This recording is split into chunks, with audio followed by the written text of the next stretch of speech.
Above all else, Ryan Coogler was deeply respectful of the passing of Chadwick Boseman and the real life implications that it brought on to this production. The entire film revolves around.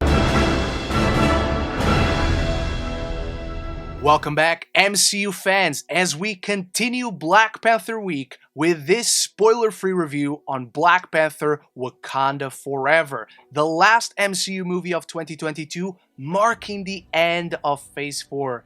And there is so much to discuss and unpack with this one, as a mournful Wakanda fights to protect itself from intervening world powers in the wake of King T'Challa's death. And as the Wakandans strive to embrace their new chapter, they must band together and forge a path for their kingdom as a new threat emerges from the hidden undersea nation of Tālocān, led by Namor.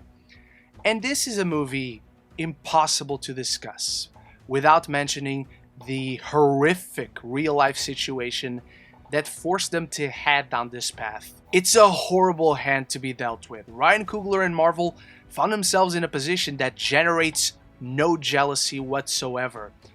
But instead of contriving their way around it, Coogler uses this tragedy as the emotional driving force of the narrative, where it feels like the natural next chapter after the original film and given this real-life situation. And the way it executes this tribute had me weeping at the very beginning and on the final note of the film. Tears were shed, I say that without an ounce of shame. All combined, he crafts a heartfelt, tender, and loving tribute to Chadwick Boseman and T'Challa's legacy within the MCU, where his storytelling shines on two fronts. It's a massive blockbuster spectacle with giant scope and scale, exploring the geopolitical intricacies between two warring kingdoms as they fight to protect themselves and their resources. But beyond the surface, it's an intimate and expansive examination on grief, presenting unique perspectives and processes for each character, overall making for a rich and layered blend of genre and culture. And so Ryan Coogler delivers my favorite kind of film, one that works as a giant, exciting comic book spectacle with stunning visuals and action sequences, but also a mature story with real weight, complex themes, and a weighty narrative to it. Ryan Coogler's singular vision pulls off a thematically and emotionally resonant contemplation on grief with a story so inherently about mourning. The journey for the characters through this film is overcoming it. And so rather than focusing on one individual character as a lead, Wakanda Forever becomes an ensemble film about precisely that.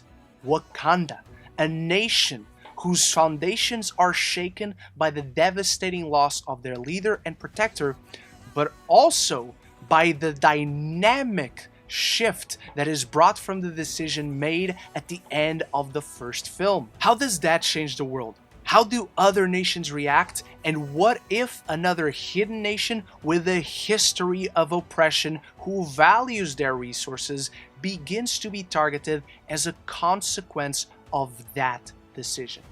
This makes for compelling drama where there are no easy answers or solutions. There's no clear good guys or bad guys in a very complex, mature conflict. From here, the film becomes a showcase of undeniably emotional performances where Angela Bassett's Queen Ramonda is the undisputed MVP, a vulnerable mother yet badass leader and queen who's put through the emotional and sometimes physical ringer, and every scene you feel her ache. But Tenoch Huerta's Namor is a close second, an antagonist that expands on the themes of the original film with his resolve and conviction towards the world and Wakanda itself as a victim of grief who becomes consumed by rage and spite, as from the first moment he comes on screen, you see him as a threat, This dude is powerful. He talks the talk and he walks the walk. So they very well established the consequences of making him angry, of standing up against him. And so you understand that if he chooses to go to war, it's a dangerous situation to be in. The entire ensemble really is excellent. Even Lupita Nyong'o's Nakia, despite little meaningful screen time, tugs at your heartstrings and pulls out those emotions with every scene, every look, every word. And the same goes for Winston Duke's M'Baku, who once more steals every moment when he's on screen, this time in quite surprising ways. And the surprises do not end with M'Baku. Even though this is a film that is not worried about connecting to the future of the MCU and having all these sorts of connective tissue, it is very much a film whose implications you feel, and you can interpret how it will affect the MCU. This happens through small dialogue exchanges, through character turns and interactions, and even through a very significant mid-credit scene. There's nothing at the very end, only something in the middle, and we will discuss that in the spoiler review coming very soon. It's not the biggest thing they've done, but it is emotionally and narratively quite significant. And it's significant for many reasons, but keeping up with Black Panther tradition of having these monumental beats in the mid-credit scene, this is the moment where it feels character journeys are meeting their resolution right here. This is what we've been building towards through this film. So do not leave your seats until that mid-credit scene comes, because we're gonna want to talk about it. Coogler genuinely presents each character coping with grief in their own individual and unique way. Not everyone grieves at the same pace. Not everyone lets out their emotions in the same way. Not everyone reacts in the same manner as another person. And it never feels cheap or rushed, because the characterizations are so well defined from the very first frame. That will make you cry.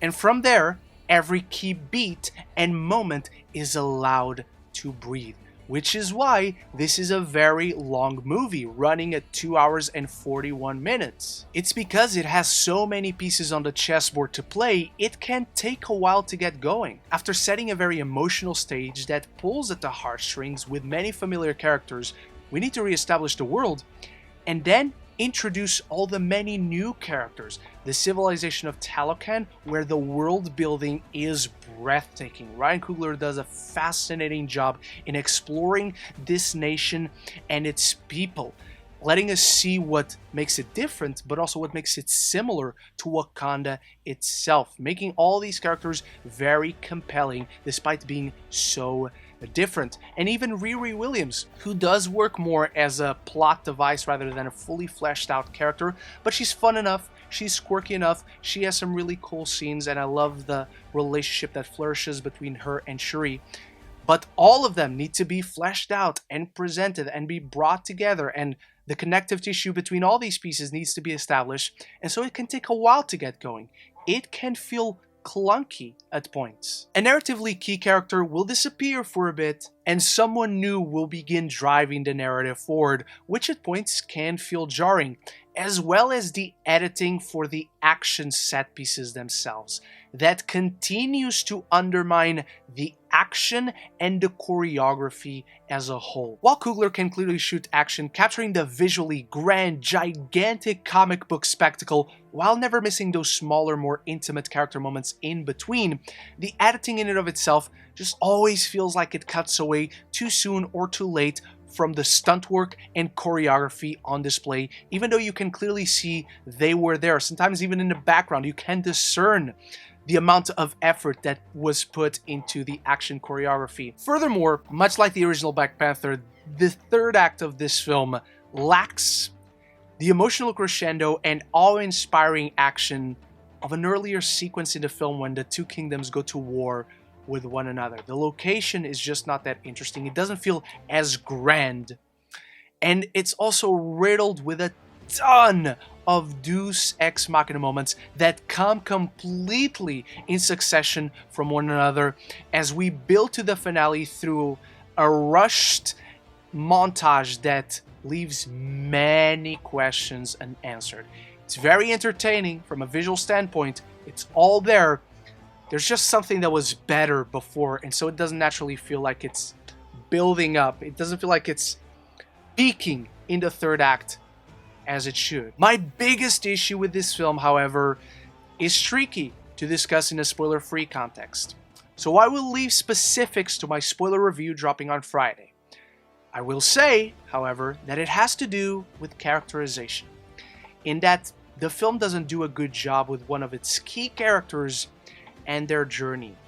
Feeling like it contrives its way to get to a certain point, while the narrative feels like it's very much stating the exact opposite through the bulk of the film. But let's not dive into my final thoughts until you start the conversation about Black Panther Wakanda Forever in the comments below. What is your excitement level for this one? How do you rank the original one and this one if you've seen it by the time you find this video? I reviewed the original Black Panther earlier this week, and there's many more Black Panther Wakanda Forever videos to come through the next few days. You want to stick around for a post-credit scene explain, you want to stick around for a spoiler review, and MCU ranking as well. So if you're enjoying this review, if you want to see all those videos, this is the place to be. So consider clicking that subscribe button, and you won't miss any future conversations on your favorite movies and TV. Above all else, Ryan Coogler was deeply respectful of the passing of Chadwick Boseman and the real-life implications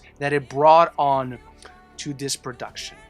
The entire film revolves around processing this loss, and it's handled with sophistication, with care, and with elegance above all else. This was a love letter to his significance, not only in the MCU, but as an actor, as a person, to the friendships he made along the way as he was here, and in that way, it resulted beautifully. Ryan Coogler crafts a loving ode to Chadwick Boseman with much to emotionally digest. A grandiose geopolitical action spectacle with stunning comic book world building and visuals without losing sight of the powerful contemplative and personal journey through grief and the corrosive effect of vengeance on those it consumes. Moving and heartfelt from beginning to end. I'm giving Black Panther Wakanda Forever a B. Thank you so much for watching, MCU fans. We're just getting warmed up during Black Panther week. There's much more to come, so I hope to see you there. Thank you so much to my channel members for always supporting the channel, and I'll be back very soon. So until the next one, love each other, love the movies, and Wakanda forever.